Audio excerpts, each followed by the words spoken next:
muOS is my favorite custom firmware for the Anbernic RG35XX Plus, H, and 2024 models, and it just got a massive update, giving it great performance for Nintendo 64 and Dreamcast thanks to the 64-bit architecture, and a lot more.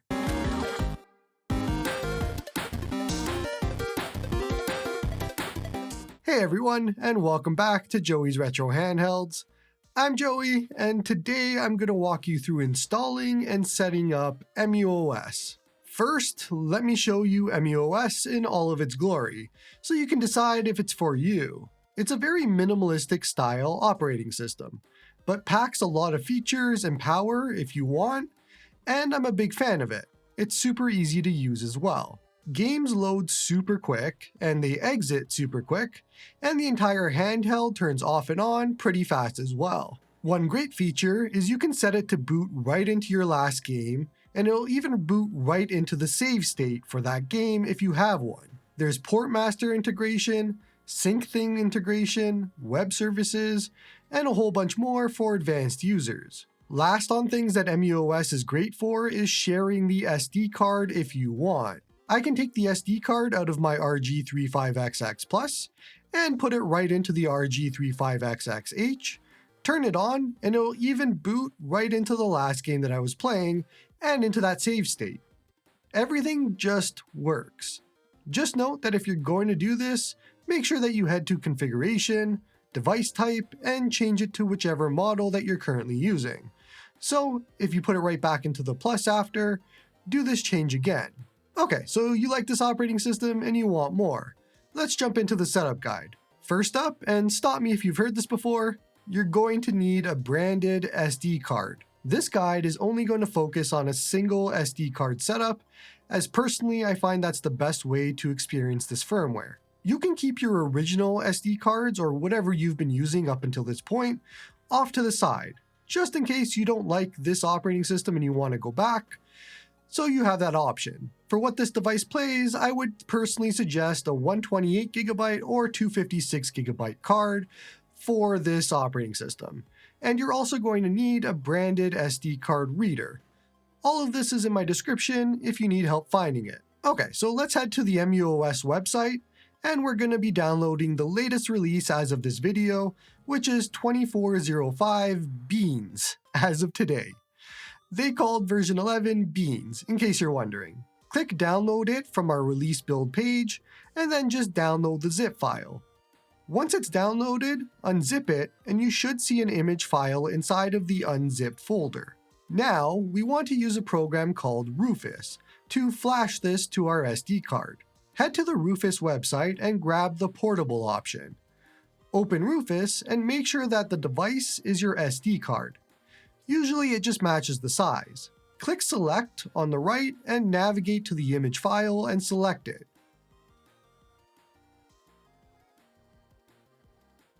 Then just click Start. It's going to take some time, so just let it run.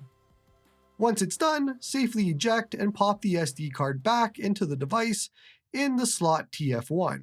Turn on the device and you're going to be greeted with a screen that asks you to select your model. So just go right ahead. I'll be using the Plus in this video, but all three models work currently. Then go ahead and select your time zone. Next, enter your time, and it's B to save this time and exit, not A, so just in case it trips you up. Let it do its install, it's going to take a long while. Once you see the home screen, you know it's done. Scroll down to Shutdown, and let's shut down for now. Eject the SD card, and let's put it into your PC. From now on, you're likely going to get errors in Windows when inserting the card. Drive not found, drive needs to be repaired, and a whole bunch of other stuff. Ignore them all. Never format this card.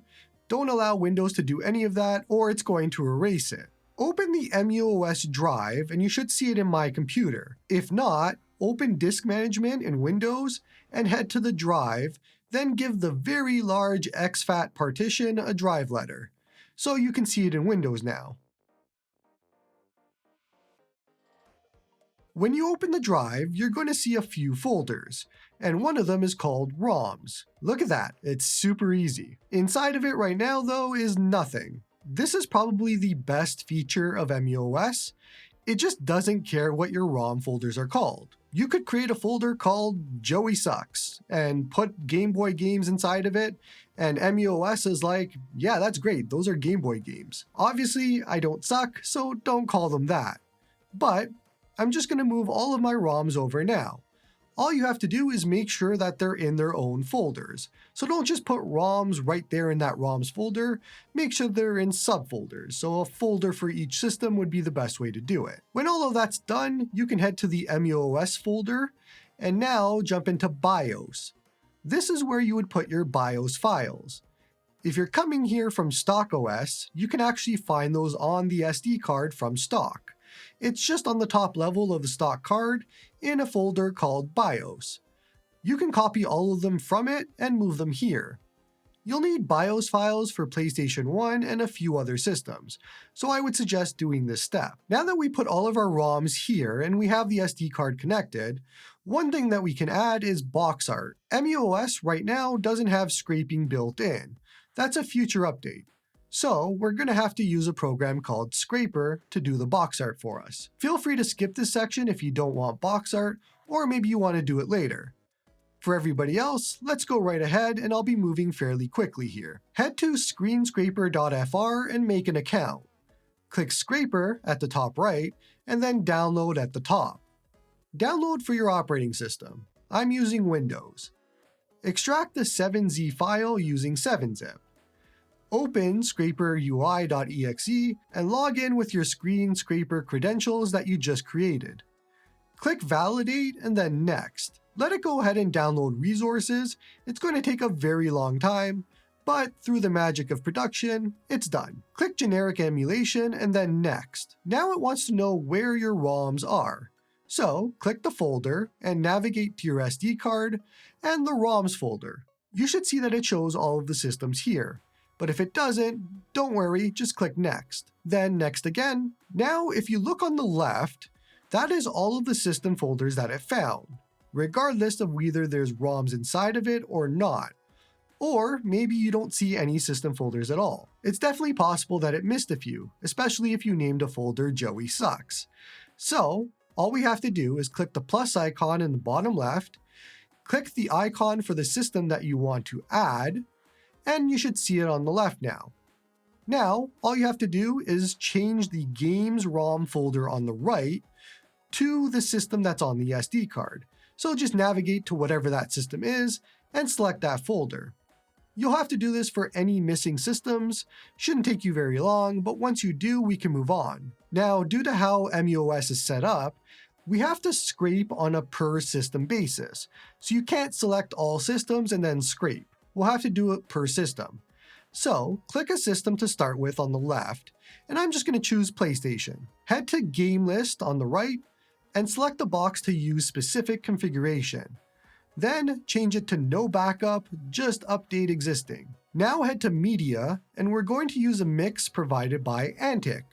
And for that, we're going to head to his GitHub page and click the folder called Scraper Mixes. The GitHub link is in my description in case you need it. Download the box.xml and preview.xml files. Just click on each of them, and then on the right, you can click Download Raw File. Back in Scraper, change media type to user-provided mix. Then, click the File button on the right, and navigate to the box.xml file that we just downloaded. You should see the media list says muOS box art mix now. So for box art, we have to tell it where to save them. Click the folder icon on the right and navigate to the muOS drive, muOS folder, info, and catalog. And then choose whichever system that you're in. So for me, we're in the Sony PlayStation system. So I'm going to select that and then the box folder inside. Now all you have to do is click the play button on the bottom right for it to start scraping. This is going to take a very long time depending on how many ROMs you have, so just keep that in mind. You're also going to need to repeat these steps for every single system that you want images for. So click the system, click the game list, do the media section, and make sure the output folder is the system and box folder. and then click play each time. Once all of that's done, there's still some more. There's also preview art that we can do this for. So for that, it's all the same steps, except instead of selecting the box.xml file, we select the preview.xml file. And this time, instead of selecting the system folder box folder, we select the preview folder instead. Then just click play, and once again, you have to repeat this for every system. Once all of that's done, and years have passed, all of your systems should have box art and preview art. But we can do a bit more and add some system icons too. Once again, thanks to Antics GitHub page for this. Just go ahead back to it and then click the System Icons Here button. Then on the right, go to Releases and download the first zip file, the Retro System Icon zip file. Extract that zip file. Now head inside of the System folder and you should see a bunch of images for different systems. Now, these images go inside of the muOS drive, muOS folder, info, catalog, folder, yeah, the folder called folder, and then the box folder, and you'd put them right in there. But, we need to rename them. The image name needs to match the folder name that your ROMs are in. So, remember when we said Game Boy games were in Joey Sucks? Well, you would have to rename gb.png, which is Game Boy, to joeysucks.png, for example. But ideally, that's not what yours is called, so you would just rename it to whatever you named your Game Boy folder. Then just do the same for any other systems that you want. I had to rename Atari and Game Gear and Genesis and so on to match my system names. So you'll probably have to do the same. Once all of that is done, we can finally eject and insert the SD card back into the device and turn it on. Let's do a tour of everything here and where to find it. First, let's get this brightness up. And the hotkey is the menu button plus volume buttons to do so. From the home screen, Explore Content is where you would go to play games. You'll see all of the folders that we added here, whatever you named for each system, and inside are all of your games for each system. You should also see your artwork too if you did that. If you boot into a game, currently you can exit with Start plus Select, or menu button and X, then close content. If you look at the bottom of the game list, you can see refreshing the list, adding a favorite, or seeing more information. Back out all the way to the main muOS screen, and if we go down, you'll see favorites. You can add games to a favorites list, of course, as you just saw. History will be where you see your last played games, and then we have applications. And there's a few things here. First, there's Portmaster, which if you want to add ports, you can do so, but there's also RetroArch. We'll come back to RetroArch. Back on the main menu, and if we go down, you can see information, and it just shows an input tester, and it shows some system details as well. Back again, and this time if we head to configuration, this is where all of your settings live. Let's head into general settings. On this page, you can change some things. For example, device startup. And if you change it to last game, that'll have it so that when you turn on the device, it'll boot right into the last game you were playing, like I showed at the beginning. But also, if you have load state automatically on in RetroArch Settings, which I'm going to show soon, it'll also boot into that save state as well. If you head to Interface Options, I would enable Network Icon so you can see it in the top right when you're connected to Wi-Fi. That's all I've personally changed here, so let's back out. Next up is Theme Picker, and here you can change any of the themes to whatever the firmware shipped with. There's a few options. But if you wanted Artbook next, like I showed before, let's do it now. Turn off the device and insert the SD card back into the PC. Head to the muOS Discord, and you can find a link on the muOS website or the description in the video. Head into the Themes channel, and you can see a bunch of themes, but the one we want is by Siscowl. I think that's how you say it. But it says Artbook next. Scroll down, and as of right now, the zip you want to download is shared by a member named Vague Parade. In the future, it might be somewhere else, but that's where it is today. Download the zip, and you want to move it into the muOS theme folder. Put the SD card back into the device, head into Configuration, Theme Picker, and select Artbook Next to use it.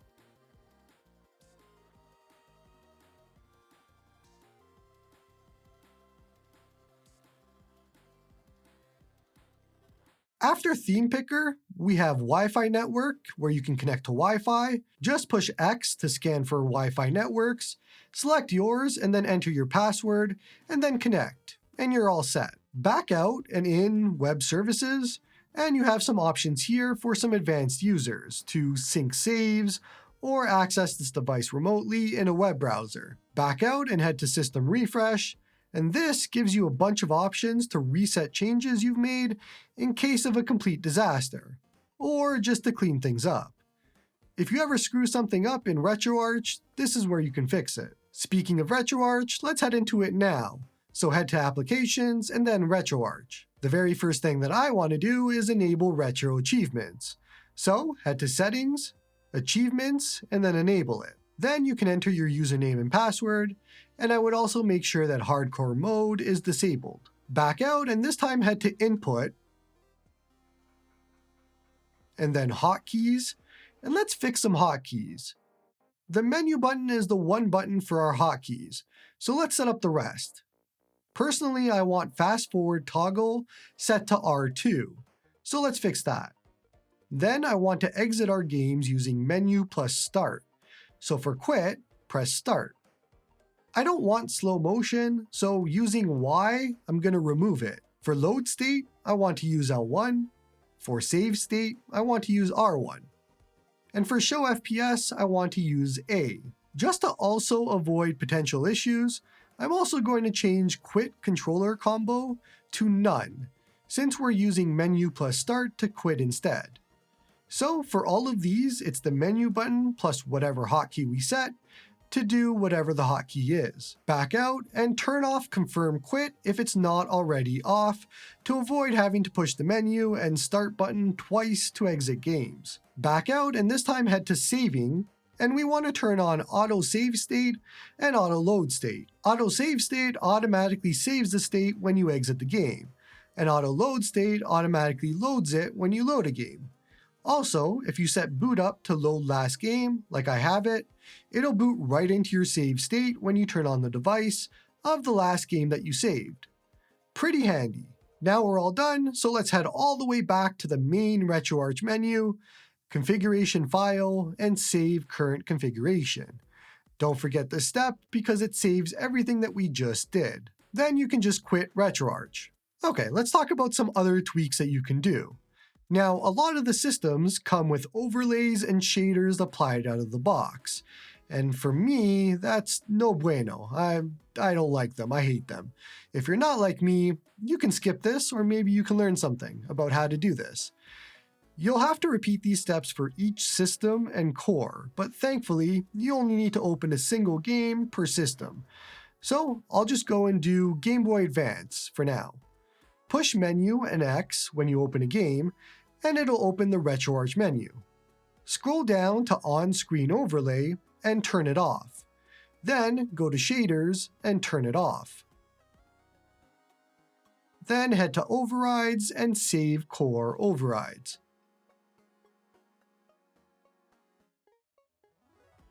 There you go. Shaders and overlays removed for that core and for that system. Repeat this for each core and each system that you use as you go. Another change that you might want is adding colors for Game Boy games. So just open a Game Boy game and then open the RetroArch menu, so Menu plus X, and scroll to Core Options, then change GB Colorization to Auto. Nothing to save here, it'll remember this choice for all of your Game Boy games now. Lastly, you might run into a scenario like I did, where I went to boot up a Nintendo 64 game and it wouldn't boot, it just kept kicking me back. Or maybe you want to choose the specific core or emulator that you want to use for a specific game or system. So you want to use GPSP for Game Boy Advance games to make them super fast for fast forwarding. In the games list for the system, push select and you'll see a bunch of systems. Navigate to the system folder for whichever system you're in. So Game Boy Advance would be mine for here. Then you can see some cores to choose from. When you select a core, it's going to change the core for every game in that system. However, you might be asking, well, what if you just want to change the core for a specific game? What you can do is the same steps, so set it to whatever core you want to use for specific games, then favorite those games. So let's say for Pokemon Fire Red, you want to use GPSP. So you set that core to GPSP, you set Pokemon Fire Red to favorite, and now when you access it through the favorites menu, it's able to use that same core. And if you head back to Game Boy Advance, you can push select again and change the core to MGBA, and that'll affect all of the other games except for Fire Red. Basically, any games favorited will keep whatever core was chosen at that point. It's kind of a workaround for right now until we get per game core choosing. And honestly, that is about it. That is a very long guide.